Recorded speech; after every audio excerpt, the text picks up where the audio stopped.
Hello mga sangkay! Welcome back to my channel. Ito po muling yung sangkay na si Sangkay Lons muling nagbabalik. Kumusta? Kumusta kayong lahat? Sana nasa maayos na kalagay ng lahat. Dito sa Pilipinas or sa mga nasa ibang bansa, dobling ingat tayo, no? So mega love shoutout sa inyong lahat. Sa Team Sangkay Original, Team Sangkay Sponsors, Team Kalingap, Kuya Val at Edna Kalingap Rob. Sa lahat ng aking mga followers, supporters, and subscribers. Sa mga lolos, lolas, OFWs, and PWDs, mega love shoutout sa inyong lahat, and of course, I love you all. Ayan. Kumusta kayong lahat, mga sangkay? Mega love shoutout also kay Roel and Rachel, sa Team Rochelle, Trusa Family, sa Team Kalingap, Kalingap Partners, Team Kaliwat, yung grupo ko po, at sa aking mga sponsors. Kay Tita Bing, ang kanyang YouTube channel ay Horbin TV Vlog. Subscribe po natin. Ang tita kong Vayot, si Tita Mina Jaramillo. At ang pinaka-gorgeous sa lahat, si Mamita ng San Diego, California. Ayan. So, ngayong araw na ito mga sangkay, gagawa lamang tayo ng reaction video. Ito ay patungkol sa aking napanood. No? Meron akong video clips or audio clips na ipaparinig sa inyo. Ito'y galing kay Malod de Los Santos. Pakinggan natin mga sangkay, din after natin na mapakinggan, magbibigay ako ng opinion or kuro-kuro patungkol dito. Tara mga sangkay, pakinggan natin. 1988, yan na po ang recruit papuntang Japan para lang magsayaw-sayaw, kunwari pero doon po ay pukpuk po ang gagawin. At mayroon pa nga po na mga yakuza, yung mga putol ang na kunwari, ikaw bago ka gamitin ay itinatali ka. Alam niyo po, kung entertainment lang tayo at nagtitibo lang tayo, hindi yan sapat na kinikita. Ang kung lalabas tayo at babayaran tayo, talaga po ang bayad ay lapad-lapad. Kaya po, ang isang mga nagtatrabaho sa club, hindi ako maniniwalang entertainment lang. Kaya wag tayong lulukuhin na entertainment. Yes, I know na, kunwari, ititibol ka nila. Magiinom ka ng drinks. Kaya po, ang isang mga nagtatrabaho sa club, hindi ako maniniwalang entertainment lang. Hindi ako naniniwala na entertainment lang dahil hindi papayag ang club na walang labas. Na kung hindi ka ilalabas dahil doon po ang kikita sila. Kunwari, 6-month contract yan ng mga pumupunta sa Japan. Kaya mas pinili ko pong maging domestic helper dito sa ibang bansa kaysa sa ako daling dyan sa Japan na pagpasapasahan na kahit sinong Hapon. So yun mga sangkay, at tinapakinggan no, yung audio clips na aking ipinarinig sa inyo. Huwag niyong isipin na isang taong sinasapian ng santo ninyo itong nagsasalitang ito, no? Yung daling boses.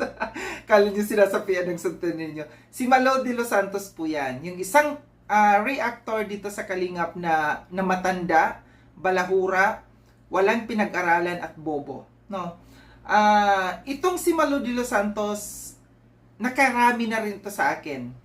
Ang dami-dami na niyang kinontent sa akin, pagkukontent niya sa akin, na binabastos niya ako, binabalahura niya ako. Pero, wala siyang narinig sa akin dahil hindi ko siya ni-rebuttal, dahil hindi siya karapat-dapat na i-rebuttal ko. No? Dahil gaya ng sabi ko, isa siyang bobo, walang pinag-aralan, walang pinagkatandaan. No?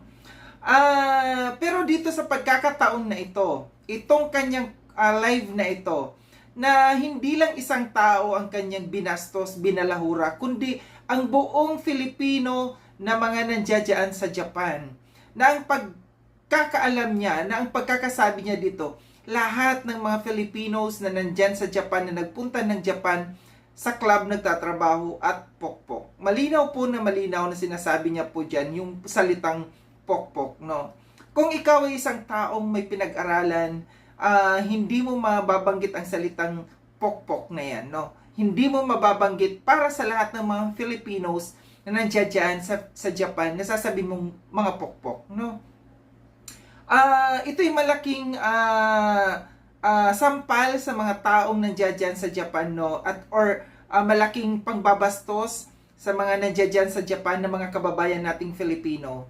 Marami po akong mga kaibigan na mga Filipinos na nandiyan dyan sa Japan na mararangal ang kanilang mga trabaho. No? And marami po na mga sponsors ng Kalingap, no, sa mga charity vloggers na mga galing sa Japan, nag-aambag po sila, nagbibigay po sila, lalo na dito sa Kalingap. Isa sa mga naging sponsor ko dito, si Karen Suzuki Channel na nasa Japan, no, isang maayos na tao at matinong tao. At isa pa, yung isa natin na nag-aambag din ito sa Kalingap, si Ate Sam Pagita.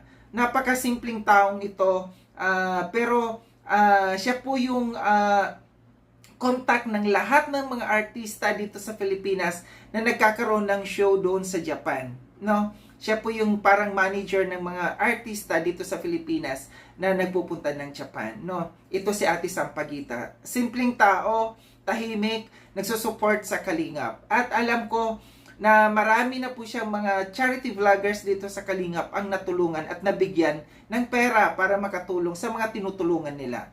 Kaya wag mong sabihin, Maludil Santos, no, na lahat ng mga tao na nasa Japan, na nagpunta ng Japan ay mga pokpok, no. Itong si Maludil Santos, nag-umpisa lamang po ito, no, nung pumutok ang issue dito kay Informative Topics, no. Nagpakilala ito na sila ay magkasama ng Informative Topic, no. Kanyang inilaglag ito si Lou Gonzales. Nag-umpisa siya dito, nagpakilala, then naging ninang ni Kalingap Rob, tapos nag-sponsor dito sa Kalingap, no, diyan sa landing pad sa Pilar Sorsogon. Para sa akin, no, Maludil Santos, wag mong gamitin ang pagiging ninang mo, ang pagiging sponsor mo, na para makapambastos at para makapambalahura dito sa loob ng Kalingap. Huwag mong gawing access, no, yung pagiging ninang mo at pagiging sponsor mo para mangbastos, mambalahura ng mga tao dito sa loob ng Kalingap. Dahil hindi po maganda bilang isang kagaya mo na nag-sponsor ka nga, pero ang ginagawa mong access para mambastos at mambalahura sa mga tao na nandito sa loob ng Kalingap. No? Sino ka ba? Sino ba si Maludil Santos na para ganito ang gawin? No, para mangbastos, para mang-down ng mga tao. No, lalong-lalo na sa mga taong nasa Japan, no? Sino ka ba? Ano ba ang natapos mo? Ano ba ang pinag-aralan mo? So lumilitaw lamang dito, no, sa base sa mga pananalita mo na kung anong klase lamang ang edukasyon na meron ka, no? Kahit sa pagsasalita pa lamang, no, mapapansin natin na marites ang dating nitong matandang ito. Yung kahit yung sinasabi niyang 6 months, 6 month ang sabi niya, yung sinasabi niyang paulit-ulit na yung mga yung mga nagte-table daw sa Japan, hindi daw yan entertainment. Sabi niya entertainment. Baka ang ibig mong sabihin entertainer, no, entertainer. So Maludil Santos, huwag kang bastos, no? Huwag kang bastos sa mga kapwa nating mga Filipino na mga nasa Japan. Sobra kang mapanglait, no? Ano ba ang narating mo sa buhay mo? Dahil lamang ba nag-sponsor ka, kaya ganyan kalakas ang loob mo para magsalita? Na ito si Maludil Santos mula nung naisama dito sa grupo ni na Banat Bagsik, ni na Bopil, ni na Cell TV, nitong grupong mga balahura. Talagang naging balahura na rin ito si Maludil Santos. Noon nung umpisa, medyo okay ito siya, no? Maganda ang kanyang ang kanyang image. Pero mula nung pumasok dito sa grupo, mula nung naging ninang, mula nung naging sponsor, nagpasikat, no? Naging balahura na din.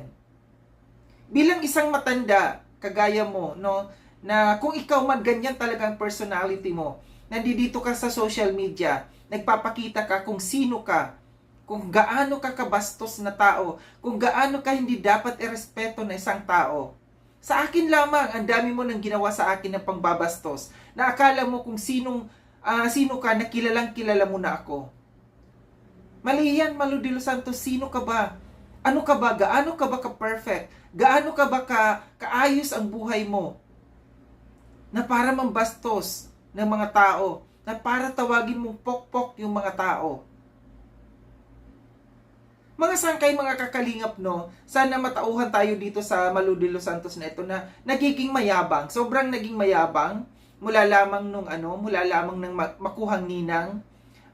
Mula lamang ng maging sponsor. Ginagamit niyang pagiging sponsor niya, ang pagbibigay. Kung yan ang basihan mo, Malu de los Santos, na sasabihin mo na untouchable ka, dahil nagbibigay ka, nag-sponsor ka sa landing pad, hindi lamang ikaw ang may pera. Marami po dyan ang mga nagbibigay din. No? Pero mga tahimik sila. Hindi sila bastos kagaya mo. Hindi sila nagpapasikat na kagaya mo, na para tingalain, na para kilalanin na isang sponsor. Maganda ba yung ganyan? Nag-i-sponsor lamang para makilala? Para lamang magkaroon ng access? Para mambastos ng mga tao? Kung ganyan ang batayan mo, kainin mo ang pera mo. Lunukin mo ang pera mo. Sa tingin ko naman, hindi din naman ito tolerate ni na Kuya Val yung ganyan. No? Yung ganyan na magbibigay lamang ng pera, magbibigay lamang ng kung ano-ano para makamambastos ng mga tao dito. Tama lamang yung ginawa ni Japina sa'yo. Alam niyo, sa totoo lang, lahat ng mga sinabi ni Japina sa kanya, doon sa live ni Japina, totoo. Yung mga pinagsasabi dito ni Malu de los Santos, nagbabase lamang siya sa mga napapanood sa TV, kung ano yung mga, or sa mga pelikula, kung ano yung mga nagiging buhay ng mga taong nasa Japan. Oo, given na meron tayong mga kababayan na ganyan, pero wag mong lahatin ng mga tao na mga nasa Japan na ganyan, no? Ganyan ang image. Dahil nakakatulong din sila. At yung sinabi mo, no, na hindi ka pupunta ng Japan, natatawa lang ako. Siguro nga hindi ka tatanggapin sa Japan kasi magaganda lamang ang pwedeng tanggapin sa Japan. Muli, maraming salamat mga sangkay, no, na ako, ang aking puso nandiyan dyan sa mga, kasi alam ko na may mga tao na mga mababait na mga nasa Japan, no, na may mga puso sila na tumulong. Alam ko marami akong nakikitang mga tumutulong dito sa Kalingap na mga nasa Japan. Karamihan mga nasa Japan ang tumutulong dito.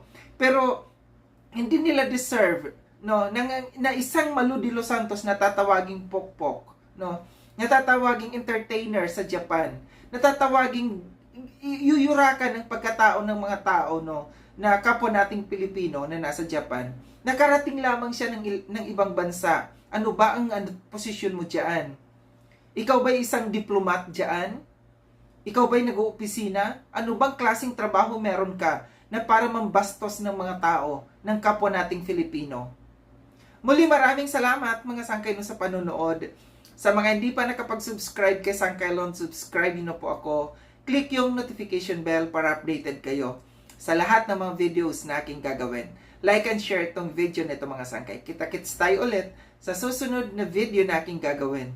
Ingat kayo sa ang dako ng mundo bang kayo naroroon. Paalam na mga sangkay, paalam.